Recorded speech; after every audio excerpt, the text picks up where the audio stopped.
എന്റെ പൊന്നു റാണി, അറിഞ്ഞൂടാത്ത പണി കയറി ഏക്കരുതേ. നിനക്ക് കൊളുന്തെന്നുള്ള അറിഞ്ഞൂടാ. അറിഞ്ഞൂടാ, പക്ഷെ ഈ തേയിലെന്നുള്ളത് ഒഴിച്ച് ബാക്കിയല്ല എനിക്കറിയാം. ശരി, എങ്കിൽ പോയി ഏലം പറയും. ഏലം നുള്ളുന്ന ഒഴിച്ച് ബാക്കിയല്ല എനിക്കറിയാം. എങ്കിൽ പിന്നെ ഒരു കാര്യം ചെയ്യും, കുരുമുളക് പറിക്കെടുത്ത് പോ.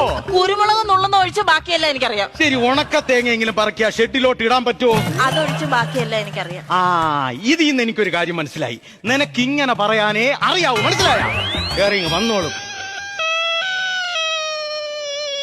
രമേശ ഉച്ചക്കല്ലേ മിഷൻ വാളും കൊണ്ട് വരുമെന്ന് പറഞ്ഞത്? മിഷൻ വാളല്ല, ഞാൻ സങ്കടപ്പെട്ട് കരഞ്ഞതാ. നിന്റെ ഈ മിഷനിൽ നിന്നാണ് വന്നത്? അത് ശരി. പിന്നെ ഒരു കാര്യം ഞാൻ പറയാം. അപ്പുറത്തെ ബ്ലോക്കില് 56-ാമത്തെ ബ്ലോക്കില് രമണിയും ശാന്തയും മറ്റവരെയൊക്കെ ഞാൻ അങ്ങ് പറഞ്ഞു വിട്ടിട്ട് നിന്നെ ഈ ബ്ലോക്കിൽ ഒറ്റയ്ക്ക് നിർത്തി എന്തിനാണെന്ന് അറിയാം? എന്തിനാ? എനിക്ക് നിന്റെ അടുത്ത് ചെറിയൊരു സോഫ്റ്റ് കോർണർ ഉണ്ട്. എന്നാ ഇത് കഴിച്ചിട്ടാവും ബാക്കി. എന്തോന്ന്? പോപ്കോൺ.